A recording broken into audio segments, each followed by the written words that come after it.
That's a hard conversation to have. Hey, let's shift gears and talk about like the real reason why we're here. So over time, I became a trusted advisor or a sounding board. That's the missing piece, I think, to get to that next layer and get to that next step. Photographer of the year, let's hear it for Dan Shelley, Shellda Photos.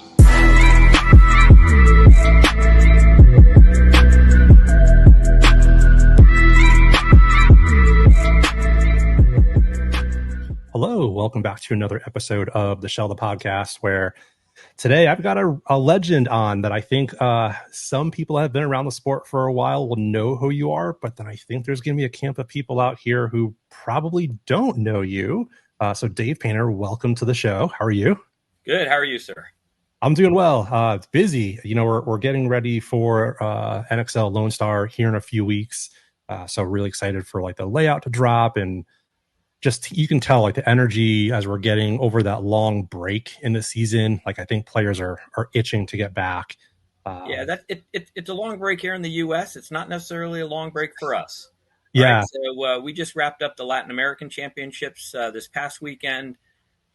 Several people are heading over to Europe for the European Championships next weekend, and then we'll roll into Texas. Right. So we don't get a lot of downtime. The players here in the U.S. get some downtime, but we got a lot going on. For sure. And I definitely want to jump into that because you said a few keywords there that I want to pull apart. Before we do that, though, I do want to keep talking about it because it's been such an awesome project for me. My new book, Finding Me from Imposter to Icon, is now out for pre-order all over the place. It's on Amazon Kindle, it's on Apple Books. The audio version should be out, I think, by this time it comes out for pre-order. And then the hardcover will actually launch on October 10th. So super, super excited about this. It was really challenging to write it, a lot of vulnerable moments. And I was able to give a few copies really early on to Ryan Gray, Mike Bianca, and Junior Brown, and the reviews they got back were just like, whoa. I think someone even mentioned that like they ended up tearing up in it at some point. So it's really good. So if you haven't pre-ordered it yet, there's a link in the description for that. But back to you. You said that we are busy. And so I think a lot of people will know you currently if they go to NXL events. You're the guy that's behind the registration booth in the green shirt and just is always running around like a madman. I think that's how a lot of people are going to know you. Yeah, I mean, I purposely picked the green shirt so people would, be able to find me. And, if there's an issue, they can pretty much locate the green shirt somewhere around the venue.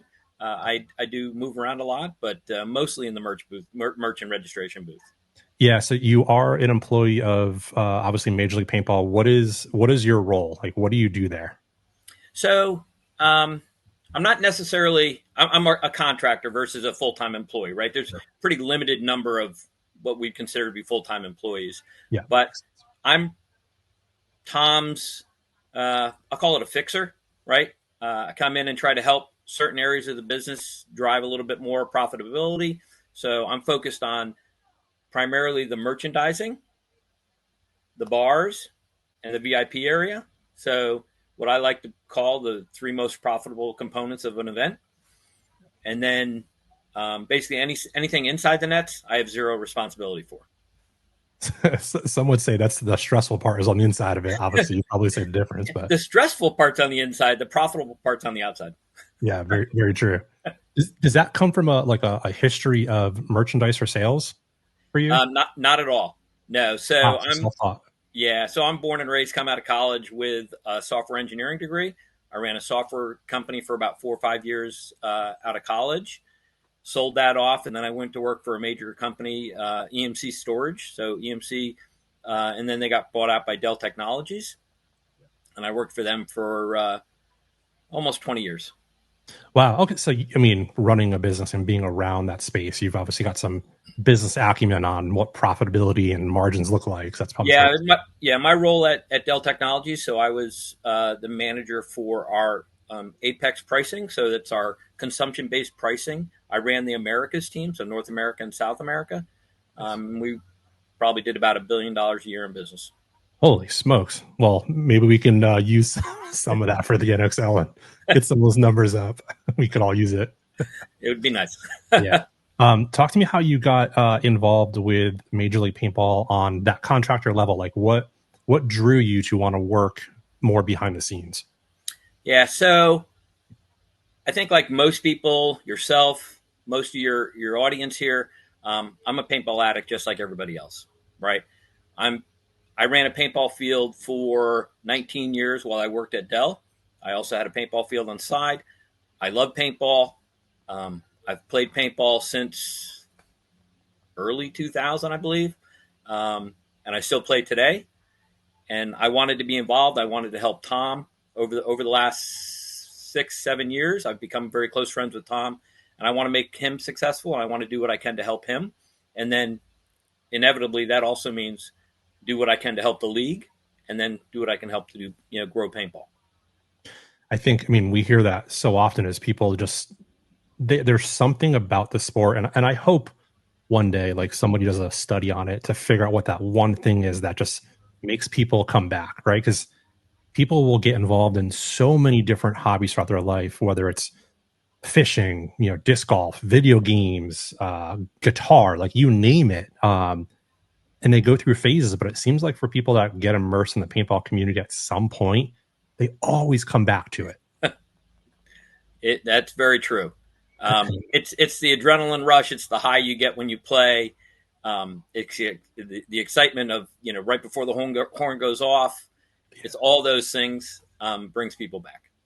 Yeah, I mean, that's for on the field, but like for folks like you and I who don't play on a regular basis, like I would love to know, what is it that keeps us crazy guys coming back? Yeah. Just working in the sport. Yeah, I mean, maybe that's a deeper study into our brains when we pass on, and they can pull us apart, figure out what's going on in there. But it's I'm definitely drawn back to it continually. I took about 1.5 years off after I retired. I drove around the country in my RV with my wife, had a great time. We still are in the RV, but I also got pulled right back into paintball. So you never get away. Yeah, it seems like that. No matter how often you try to leave, it's always there. And I'll see some local friends here in Austin, like they'll say, hey, I've got life happening. I'm going to sell my gear. And it's like, okay, you can sell it, but I'll probably see you back here in a few years.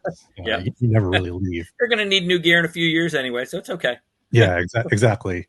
Hey, before we go any deeper, I just want to give a huge shout out to my show sponsors. First and foremost, everybody knows they've been with me since day one, Hormesis. If you haven't seen it yet, there's a little sneak peek that I posted a week or two back, but I've got my own exclusive Shellda Photos Hormesis headband coming out soon. So stay tuned for that. Hormesis, thank you so much for the love. And then, of course, I've got BFPGear.com. Junior and Gina Brown have been with me since day one, and holy cow, their website just has so much gear on it, from you can trade in products, brand new arrivals, and whoa, did we just see that? From another one of my sponsors, ProDNA. So the cool thing about these two sponsors is, if you're a ProDNA fan, you could head over to BFPGear.com, grab some products. And one of my favorite ones recently, you guys know if you've been following me, I've got their brand new backpack this summer, and it's been with me all over the country so far. It's been with me to my work, and it's been with me on all my days at the pool with the kids. I love the backpack so much. So head over to BFPGear.com, grab some ProDNA gear, and let's head back to the show. Talk to us a little bit more about the event itself, because like we had mentioned, you're in that green shirt and you're behind the merchandise booth, but I feel like I see you everywhere. At the start of the event, for the media side, like you're coming over and helping set up the internet. You're over with ICE, like you're doing everything. So what does that weekend look like for you typically?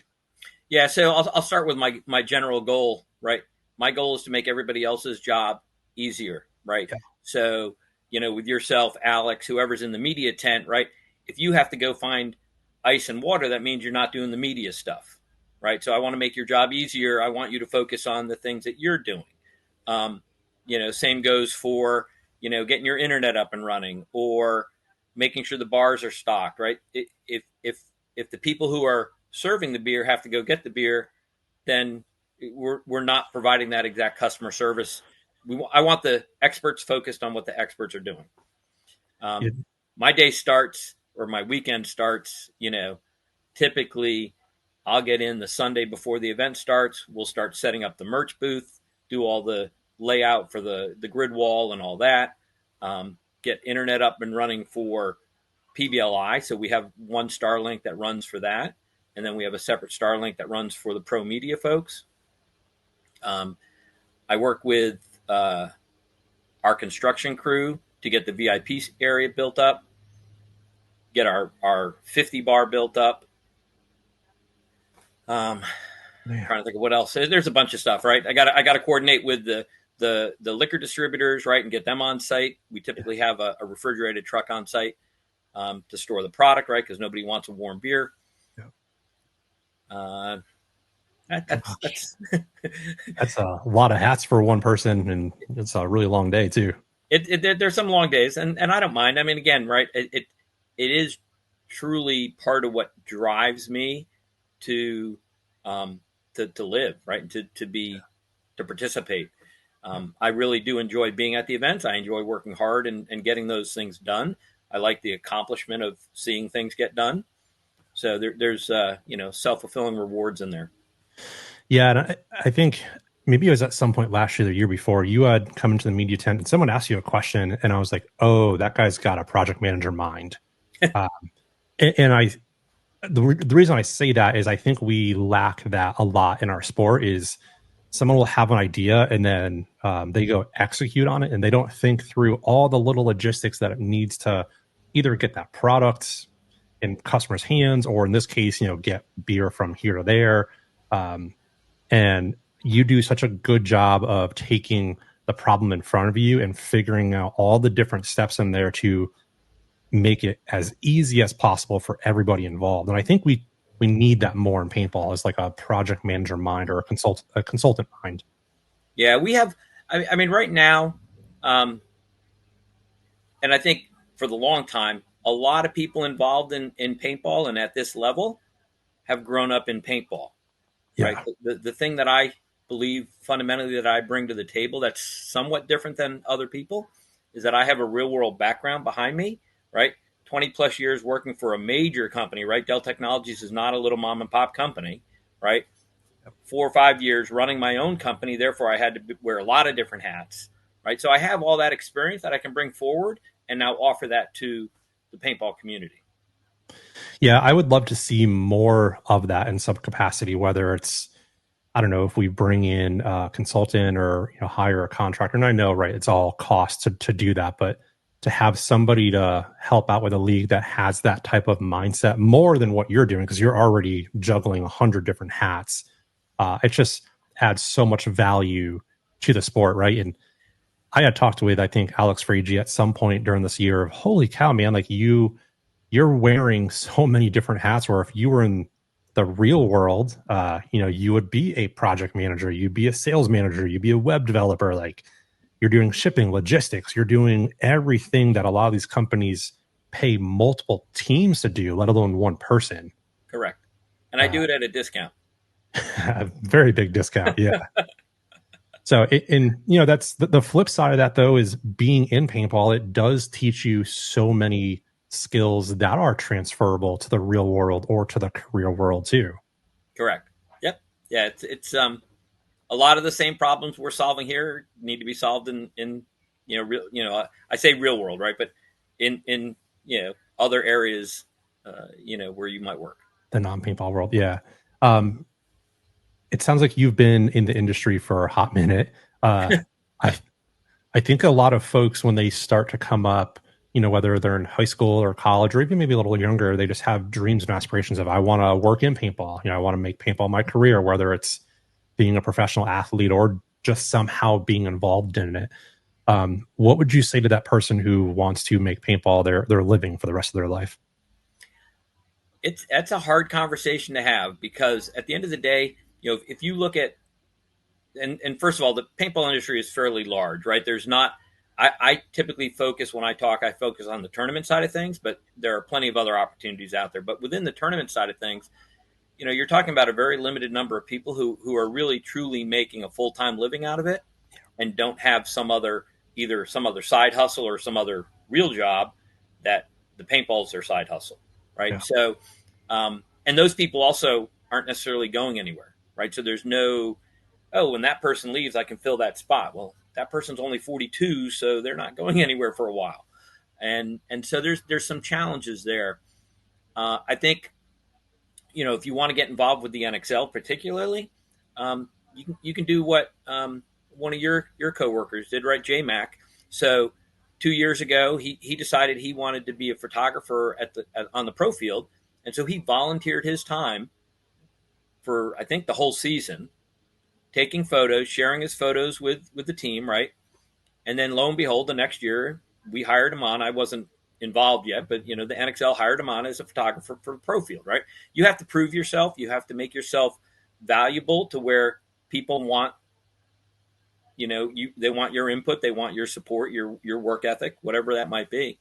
And I'm the same way, right? So I didn't just, Tom didn't just call me up and say, "Hey, come work for us, and here's $1 million," right? Yeah. All of last year, so all of 24, my wife and I flew ourselves or drove our RV around to all the events, most of the events, on our dime, housed ourselves on our dime, volunteered our hours well at events all of last year. Didn't earn a single penny, right? Proved, I think to some degree, right? Proved the worth. And then lo and behold, right before World Cup, Tom and Kevin were like, "Hey, come to Nashville and talk to us. We want to hire you." Wow. Yeah. I mean, you hear that story so often, right? Between, you and J-Mac, and mine's similar as well. My first year behind the camera was completely paid for by myself. And it was anything I could do to, network and give. I think at the time it was Matt Engel's like, "Hey, I'll give you all of my work. Just get me on the field." And you just got to kind of put in those hours. And I think we hear that a lot, though, is like, you just have to work hard at it and, put in the hours, but it's not just that. It's also building the relationships along the way, because that's the ticket. Like, it's, if you can meet the right people and have the people skills to have those conversations, that's the missing piece, I think, to get to that next layer and get to that next step. Yeah, absolutely. Right. And obviously over the years, for myself in particular, I was able to build a strong relationship with Tom. Even before I was, volunteering, Tom was calling me, every couple of weeks, and we would just, basically shoot the shit about paintball and, what he was thinking and where he thought it might be going and what my thoughts were on that. So over time, I became a trusted advisor or a sounding board. Sure. Right. And then just kind of it morphed from there into, what we're doing today. After all these years, you could be doing anything. I know you and your wife are in the RV, and I think you're in Florida. It's been a lot of time at Disney World, which is amazing. What keeps you coming back to paintball when you could be doing literally anything else?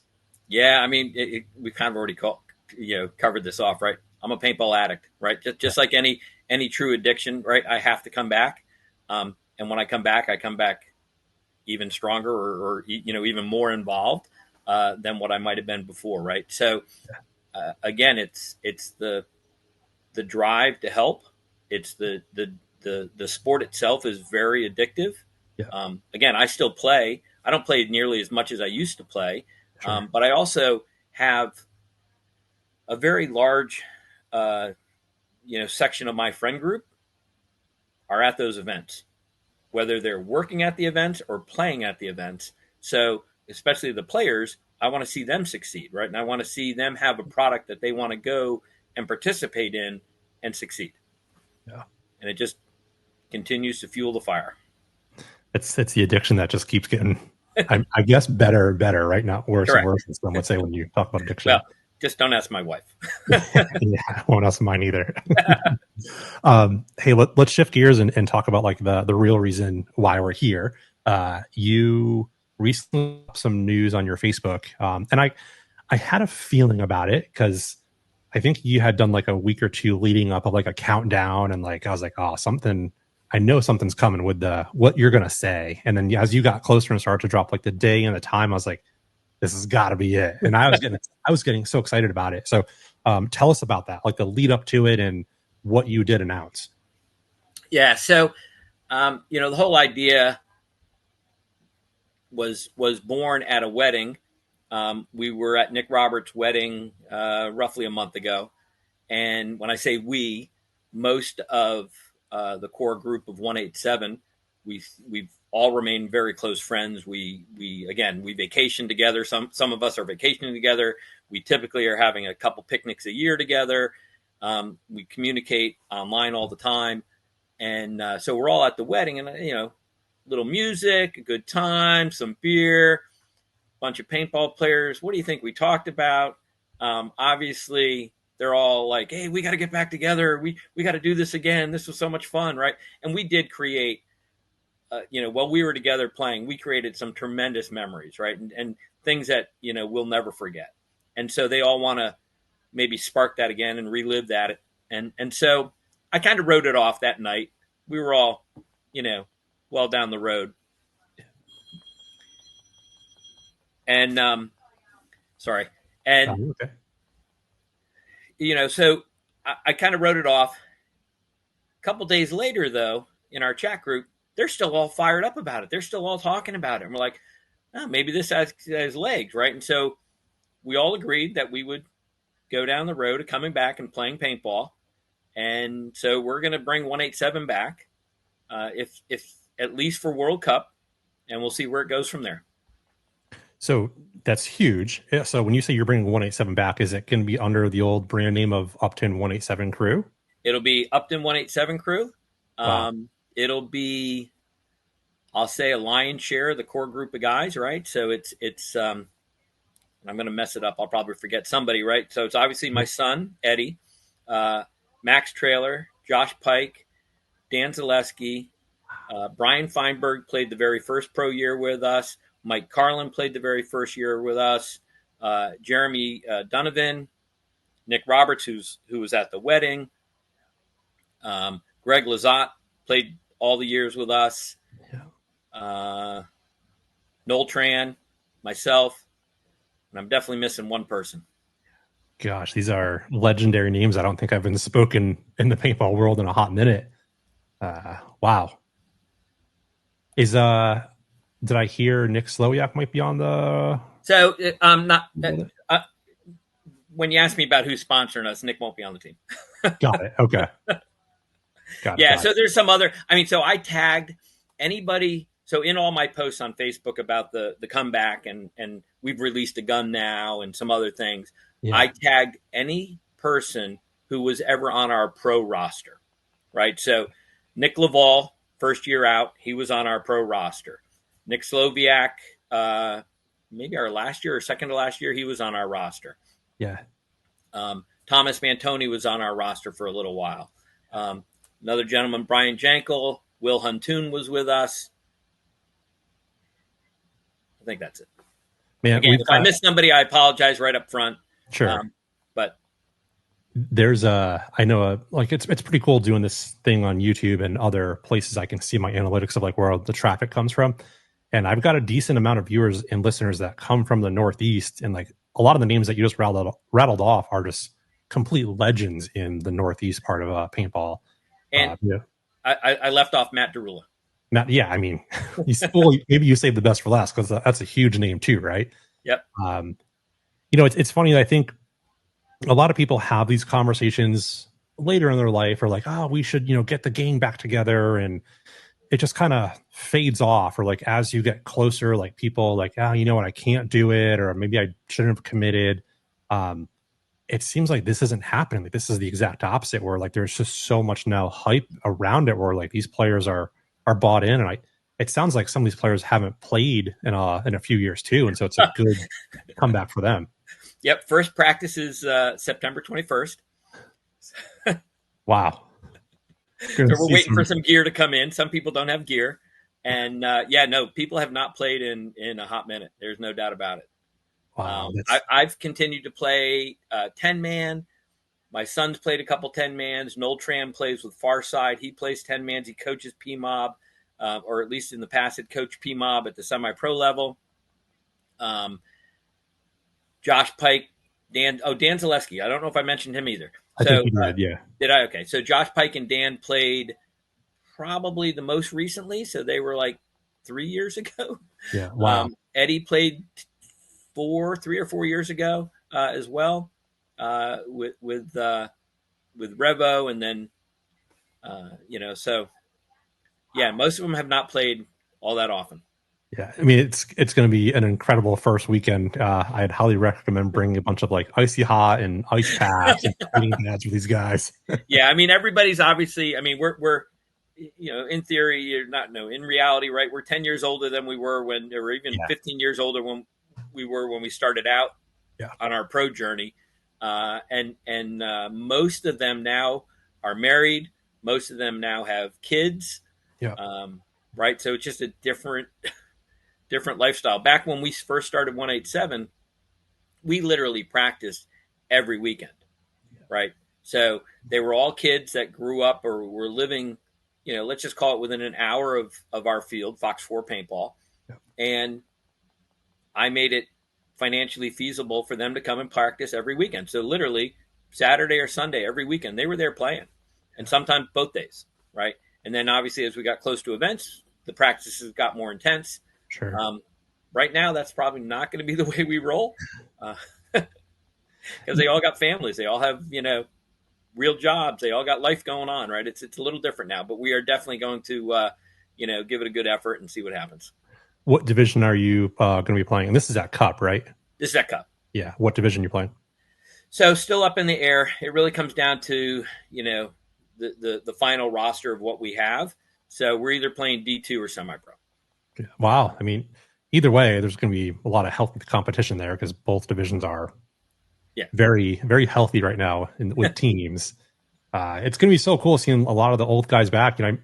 I grew up in southeastern Connecticut, and I played at Matt's Outback. That was my home field. Okay, sure. And gosh, we would just hear about all the 187 crew and like these kids coming up, and every once in a while, I think the Derulla guys would come down and Bantoni would come down, and it was just like they're legends. We would see them at the field and be like, oh my gosh, and we're sharing the field. I think at the time with Team No Name from Outback. Yeah, sure. And so it's just so cool to see it back, and I think that's going to be a theme that we're going to see in paintball over the next, probably 10 or 15 years, right? Like we saw it with, I think, Excessive. That brand came back within the last few years. Mind the Effect, now coming back with Asoya. So I think this is just another one of those trends that we're going to see with teams coming back. Hey, super quick, everybody. Just want to take a quick moment and say thank you so much for everyone who has shown support and subscribed to the podcast. This thing is growing like crazy. And so if you haven't yet, take a moment, hit that subscribe button. It means a lot. All right, back to the show. Yeah, absolutely. And, Tom over at Matt's Outback, he's put out some great talent out of that area, right? Billy Bernacci comes out of there. Josh Taylor comes out of there. Harrison Fry, I think, is out of that area. In that area, yep. So there's some strong talent, coming out of the central Connecticut, in the region around Matt's Outback. And that's actually where our first practice will be, I believe, is at Matt's Outback as well. Oh, wow. And obviously my mind goes right to the media side of it. And Matt's Outback now is just a hub for media guys. Like you've got Enrique there. Almighty is there. I think Smiley Joe is there. So you're going to have a lot of coverage around that, I'm sure, already. Oh, yeah, absolutely. Have you had a lot of support from the industry yet? Like have any brands jumped on board to help out with this?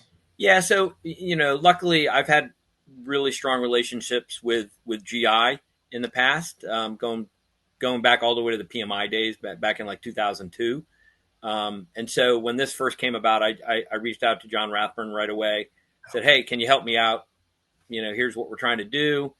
And he's like, yeah, sure. We're not getting anything for free. We're paying for it, but we're getting, good pricing. Right. Sure. But we're going to get custom jerseys made. We got custom pants, custom pack, coming from GI. We'll be a JT sponsored team basically. Right. And then, if you go back to the 187 days, we always shot Planet Eclipse guns. So I immediately reached out to Leds and Jacko and said, hey, here's what's going on. We drank a lot of beer at a wedding. They want to play. Can you help us out? So we're getting a custom gun made.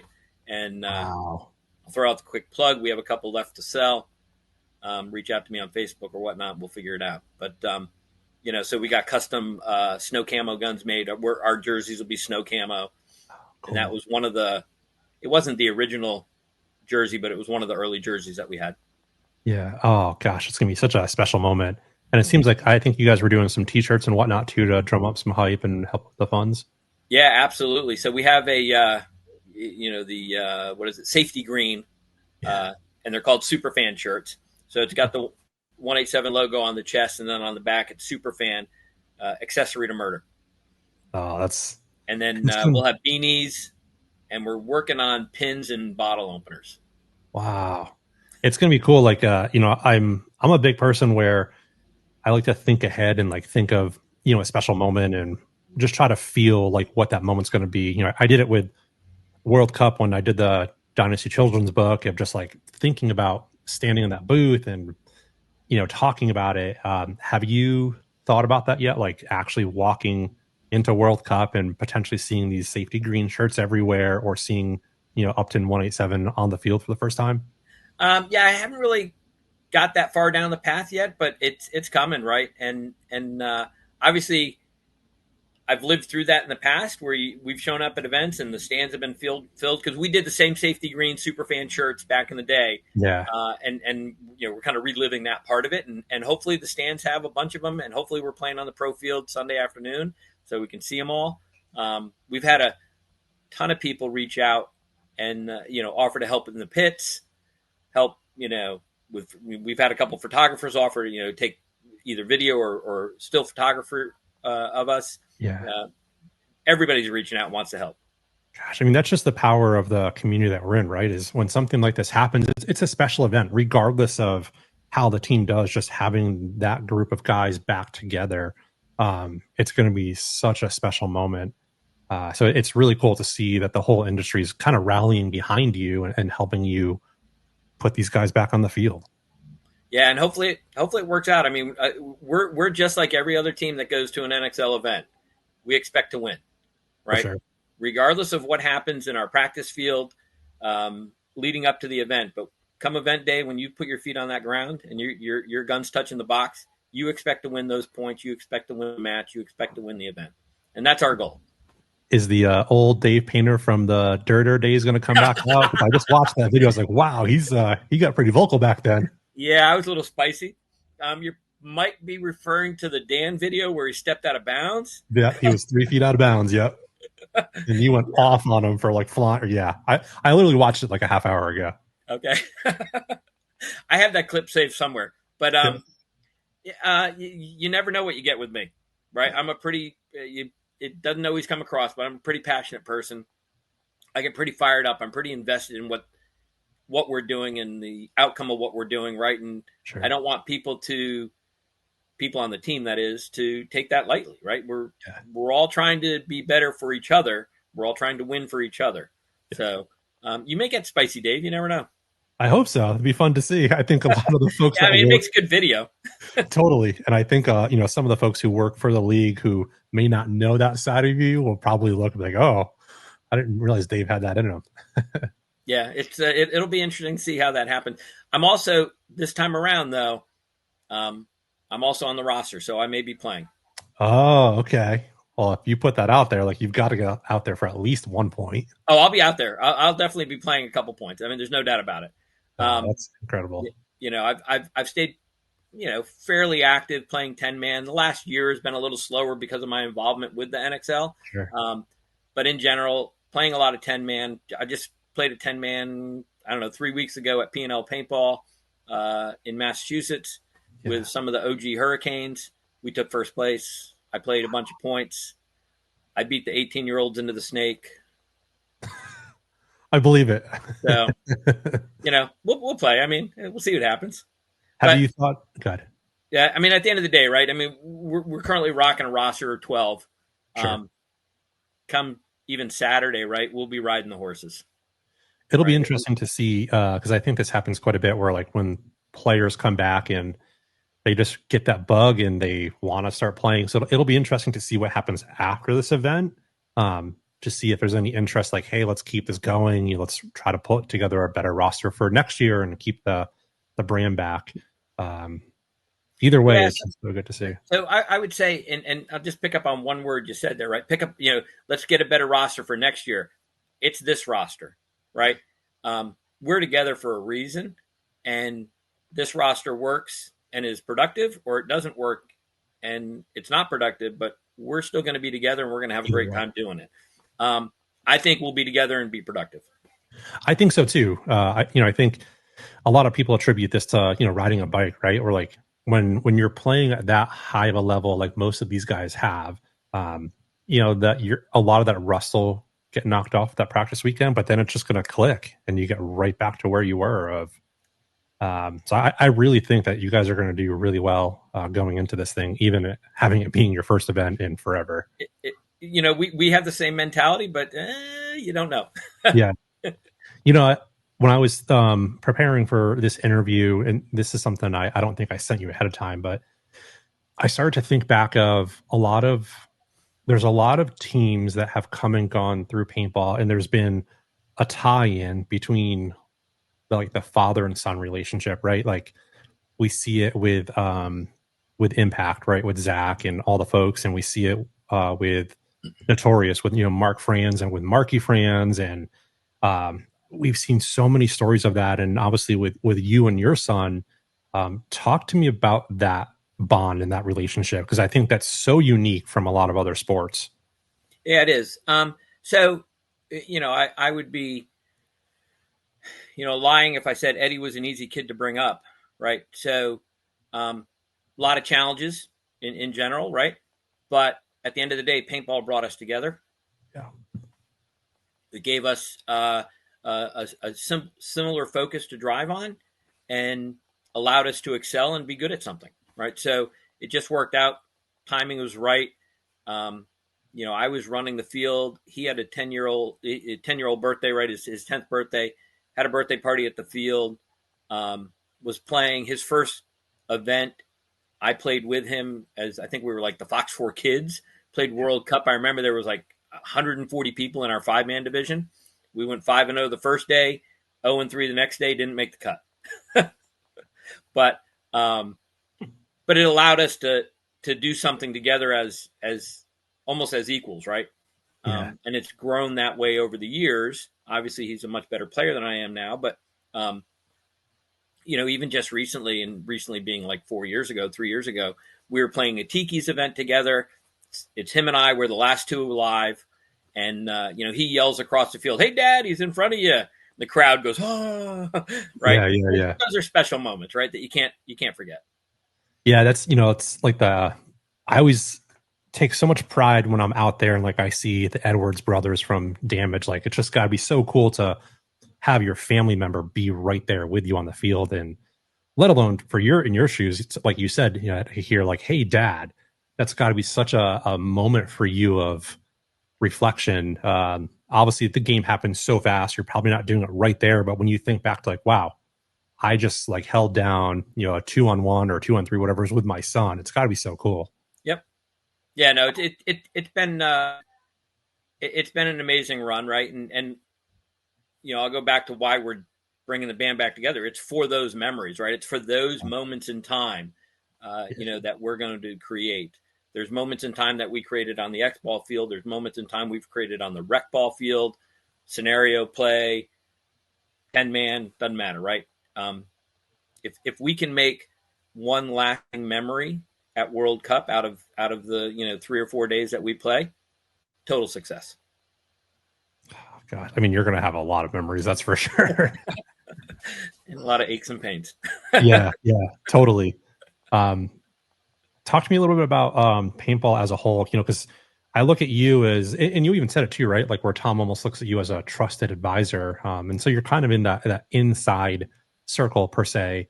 Where do you see paintball going in the next few years? And to follow up to that, do you think the progress that we've made is the right progress, or should we be shifting our focus elsewhere?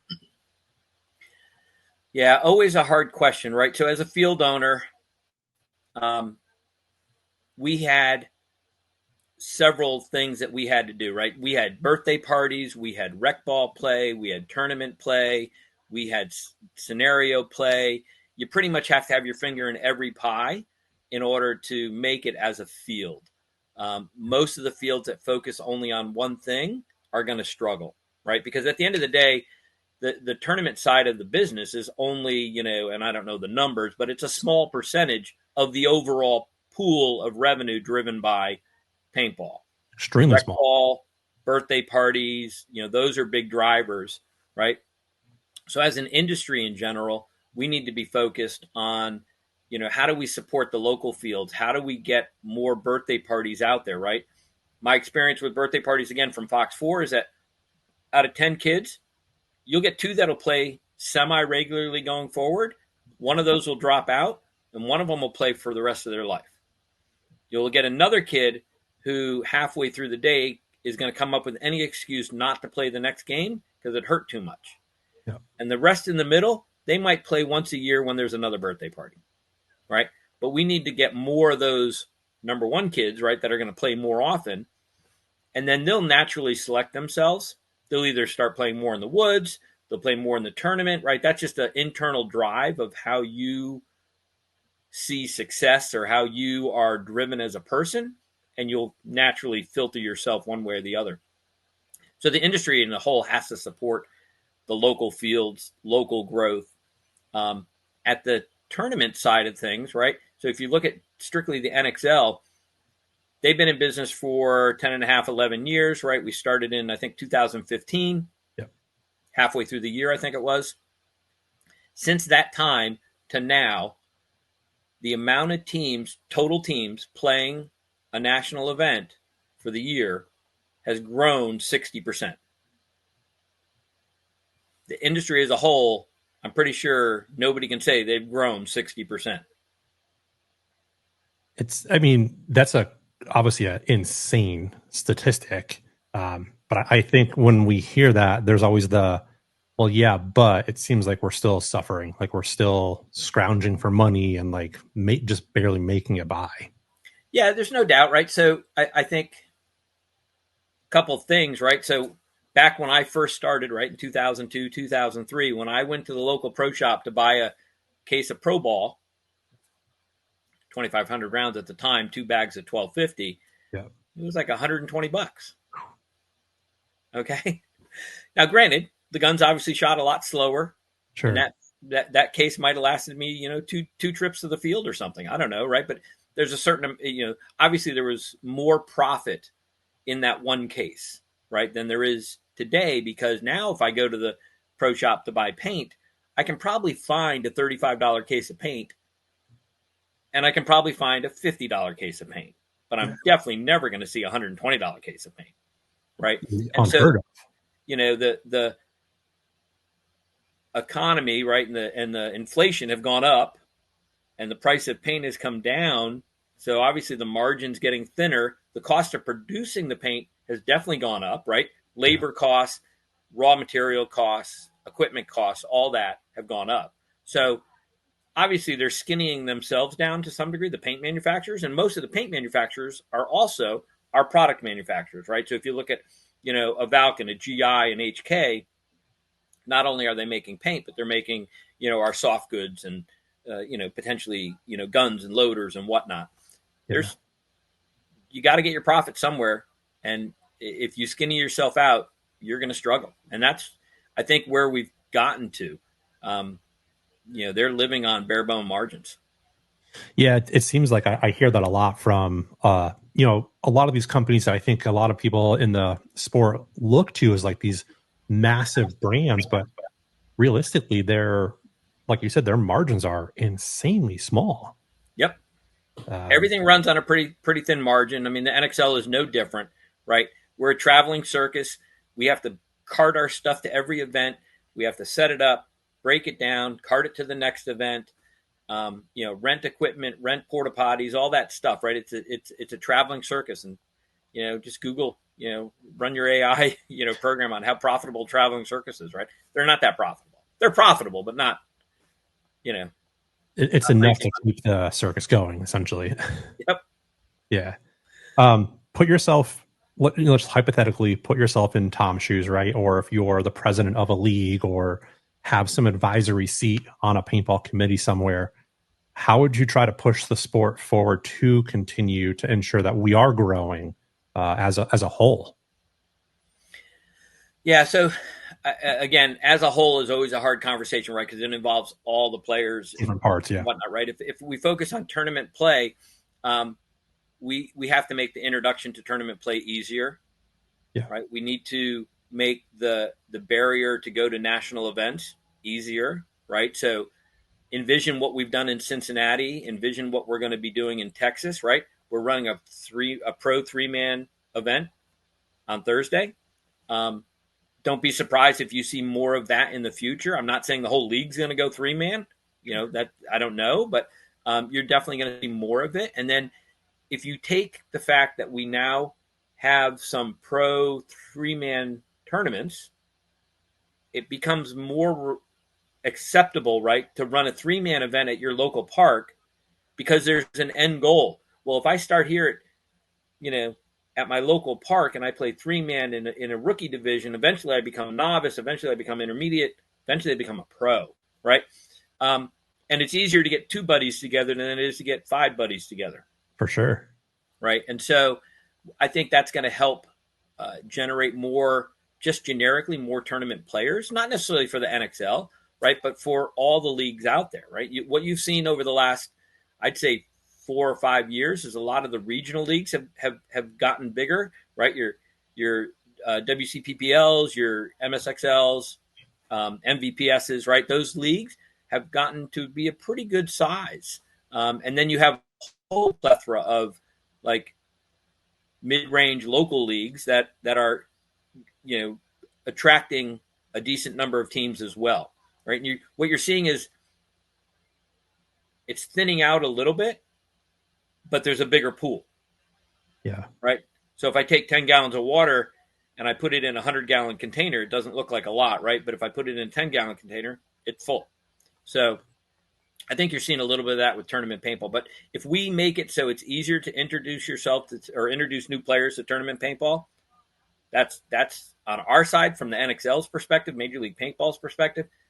That's our goal, right? Or I believe it should be our goal, right? To help that transition. On the local side, you got to help support those new kids. I don't have a great program. I don't know. Sure. Right. Yeah, it's thanks for the answer and for the honesty on it, because that's something I go back and forth with so much, and like I would love to get into a room with just a bunch of different folks at a table, like Tom, and maybe have like Marcelo on and like Ryan Greenspan and just folks who have been in the sport for a long time and just have a healthy debate on what is the right solution. And not that I think one person will have it. And so what I've been doing is when I go to my field, I ask like, hey, what do you think of the 3-man? And the common theme that I hear, and this is a lot from tournament players, right? So X-ball players, 5-man players, is, I don't like it. I think the ESPN thing was way too fast. And then this is where it changes, I hear, but if we go that route, I'll still play. Yeah. So you got to understand, right? There's 2 components there. One, we're all paintball addicts, so you're not going to leave the sport simply because something changes, right? There's change every year, right? Yeah, exactly. And I may or may not like that change, but I still show up and play. Yeah. Secondly, and this, I don't want this to come across the wrong way, right? But the current players aren't our primary target. Right. Right. They're going to age out. Dynasty cannot continue to play tournament paintball at the level they're playing for an infinite amount of time. Yeah. Right.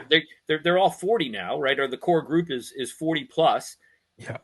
Can they still be at the pro level when they're 50 plus? I don't know the answer to that. Right. But at some point, no matter where that point is, they age out. We need new people coming in, right? Yeah. We need that new core, foundation. We need the D5s, the D4 players, and we need that base to be as wide as possible, right? Because, the way any pyramid works, you got a wide base and a pointy top. So, yeah, for sure. And I think, I obviously don't have the access to the data or statistics, but I would have to imagine the median age of tournament players is just skyrocketing every year. We're inching higher and higher when realistically, obviously we want that to get lower and lower because we're introducing more players in at a younger age and getting them involved in it. At some degree, I wish Tom was on because he always has those numbers readily available, and he'd be able to tell you. I'm not 100% sure. I think we have gone. I would agree with you in general. I would assume that we've gone up a little bit over the time, simply because our players are playing longer, and we're not getting as many new players in. Yeah, and man, I had him on a few weeks ago, but most of it was around the ESPN event, and we were kind of on a limited time crunch with him, so I didn't get a chance to ask him that specific one, but definitely a good one. I think what HK is doing, I think what Mark is doing over at HK is just incredible, and he's trying to come up with different ideas on how do we get new eyeballs on it. Like he just had that streamer event a few weeks ago where he had a bunch of streamers come to the event, and I think I heard at some point concurrently there were like 30,000 people watching that event. Oh, awesome. Yeah, that's great. Is unheard of. And so to see that and to see, Paintball Fit and now Giant and some of the other sports doing a lot of nightball and putting some different spins on it, I think if we continue to do things like that, something will eventually stick. But it's going to take folks like Mark and JD at Paintball Fit we've got to try something new and see what sticks. And that's where innovation comes from. Yep, absolutely. And that nightball thing seems to have really helped. It's attracting a different audience, right? Or not necessarily a different audience, right? It's just a different time. It's expanding the, I don't know what you want to call it, right? The usability of your assets, right? Yeah. So normally paintball fields are Saturday, Sunday. That's it, right? So you have an asset that basically sits idle for 5 out of 7 days. That's not a good business model, right? If you can drive utilization up, bring people in at night with the night ball, at least you could do that during the week after work, things like that. You start to get a little bit more use. You get more revenue with no increased cost or limited increased cost. Definitely a positive. It's not necessarily bringing in new players, right? The night ball is really for maintaining or pulling in those tournament players that still want to play. You're looking at some of the hotter areas, right? So Texas is a hot area. And sure. I don't mean from a player base. I mean from a physical, the sun's out, it's hot, right? Yep, so sure. Playing at night's a better thing. The West Coast, Mike Hinman just started it at the WCPPL arenas out at Sea Village, right? Yeah, Sea Village. Yep. Thank you. And so they're doing it. And again, Southern California, it's warm out. They usually have pretty decent days, but where the paintball fields are a little farther inland gets pretty warm, right? Yeah, so if you can play at night, you're going to get a little bit better audience. And again, you're just driving utilization of an asset that typically would sit idle then. Yeah, I think a lot of sports stadiums went through this at some point where, they would build. I happened to be watching the Cowboys documentary on Netflix last night, and the huge stadium that they had right in Jerry World, the huge stadium they play in. It's not sustainable if you're only hosting 10 football games a year, right? And so they're doing concerts in between events and in between, seasons and things. So many things are happening in there, and they're finding ways to stay relevant. And I think we're starting to see paintball fields are doing that, right? Because we've, like you said, we've got to find ways to continue bringing revenue into those fields, which will hopefully bring more players into it. So yep. I think we're heading there. We're just so early on with it. Yeah, it's definitely, and I had this focus at Fox 4 Paintball, right? It's a million points of light, right? You have to have your fingers in every pie. You can't just focus on one thing. You have to do, we did tournaments, rec ball, birthday parties, scenarios. We did it all, right? And that's how you're going to get the customers, right? We're up in Boston right now. My daughter gets married at the end of this month. Oh, wonderful. And a couple of weeks ago, we went into Fenway and did the upper deck golf, right? So here you're talking about Fenway Park. They play baseball there, and baseball plays a lot of games, right? They play 81 home games or something like that. Yeah. But that means your asset's still sitting idle a lot of times, right? So they set up this, I'll say virtual golf. It's not quite virtual. It's more like Top Golf or whatever, right? And you walk around the stadium and you hit a couple balls, and I think we paid $100 a person, and you got to hit 18 balls, right? 9 holes, 2 balls a hole. That was it. But it was a great time. We were there for like an hour and a half, had a couple drinks, and they got to drive more utilization for an asset that normally would just sit empty. Totally. Right? And so that same mentality, you're talking about, the Boston Red Sox or any, Major League Baseball team, or in this case, it could be football or any arena, right? They don't necessarily, you think they wouldn't necessarily need to do that, right? But they're businessmen too, right? And they just want to drive the most revenue and the most profit for their business. And they're trying to use their assets. Same as the paintball field. Same thing has to happen. What's fascinating about that? Just on my feed alone, I saw 3 or 4 people from the paintball community were at that Fenway Top Golf experience. Absolutely. You were there. I think Kevin from Hormesis was there. And I think there were a few photographers that were there just taking it in and actually experiencing that. Yeah. And so that just goes to show the power of one event with our little community. There are a lot of folks that were in there. Yeah. And it was fun. We had a great time. Yeah. It sounds like a cool time. Yeah. Man, Dave, this has been incredible. I'm so excited to, one, see you in a few weeks, but then also to see the team and the brand come back. I think so many of the older folks, right? Some of the people who have been around the sport for a while, it'll be a lot of a nostalgic moment seeing the Upton 187 crew walking around, in the pits and whatnot, and hearing over the speaker, hey, you're on deck. Upton 187 will be really cool. Yeah, I'm looking forward to it. I think that's going to be some great moments there. Yeah.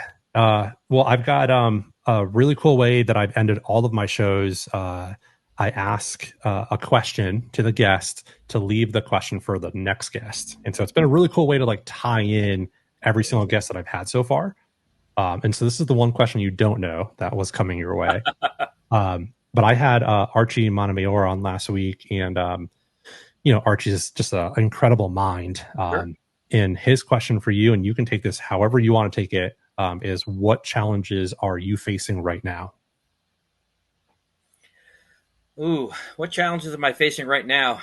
I think I've shared with you the amount of different hats that I'm wearing at the NXL and Major League Paintball, right? So the challenge is making sure that we're carrying all those balls forward and with equal or appropriate effort. There's definitely some thin days where maybe certain tasks don't get completed or don't get the focus that they need to get, and so that's one of the bigger challenges I'm facing right now with kind of the role I'm in. The other big challenge I'm facing is a personal challenge, right? So I retired 3.5-4 years ago. And I was totally out of everything for a year and a half, driving around the country, no care in the world. My wife and I are having a great time going to national parks, camping in the woods, whatever. The last year, 8 months, we haven't done a lot of that, right? So it's that balance, right? Balance is always a key component. So on one hand, I feel I'm not working hard enough and getting all the jobs done that I need to get done. And on the other hand, I think I need to work a little less and have more balance. It's pretty challenging. That's a great challenge. I think. Thank you for being vulnerable, because I think a lot of us go through that. I'm kind of in the height of my career right now professionally, and then doing everything outside of that, with paintball, it's so much. And so to balance all of that and also ensuring I'm showing up as a good husband too, it's really easy for that to teeter one way or the other. Absolutely. And I think paintball is probably responsible for breaking up a lot of relationships over the years, right? Totally. Whether they're marriages or just relationships in general, because it takes a lot of focus. It takes a lot of effort to get to the top and to play at the pro level. Yep. And, if you're playing at the pro level, you're practicing a lot, and typically means that there's probably 2 or 3 weekends in a row that you're nowhere to be found. Yeah, exactly. And then rinse and repeat 6 weeks later. Yeah. It's a lot of time and dedication to that. And as you do that becomes more and more of who you are as a person. And so when you're trying to fight to have that balance, you almost feel like you're taking part of you away. And so you're spot on. That's where a lot of things go south for some folks. So it's a challenge. It's good to hear that you're still in a very healthy relationship, and also, like any other paintball player, you're still working on that balance. Yep, exactly. Yeah. Awesome. Well, Dave, the pressure is off. You get to leave a question for next week's guest without knowing who it's going to be. Oh, that's a challenge. Not knowing who it's going to be. Yeah, that's the cool part. Is while you're thinking about one, I've had questions all over the place of like, is cereal a super chowder? I've had people ask, really deep, thoughtful questions of what previous loved one that's no longer with us would you like to have, dinner with? So like the questions have been about paintball, not about paintball, serious and funny. They've been all over. So you can take it wherever you want to go. Okay. Who is the one person that has driven you to get to where you're going, get to where you are now? That's a great question. I love that. I had to form a question that was somewhat open-ended because I don't know where they are or where they're going to, but gosh, I won't say it yet. I'll tell you off air, but I'm still like locking in a date with next week's guest. And depending on who it might be, it'll be a really good question. Excellent. Perfect. Yeah, cool. Well, Dave, thanks again for coming on, and we'll see you here in a few weeks. And for everyone else tuning in, thanks for tuning in to another episode of the Shellda Podcast. Catch you next time. See ya.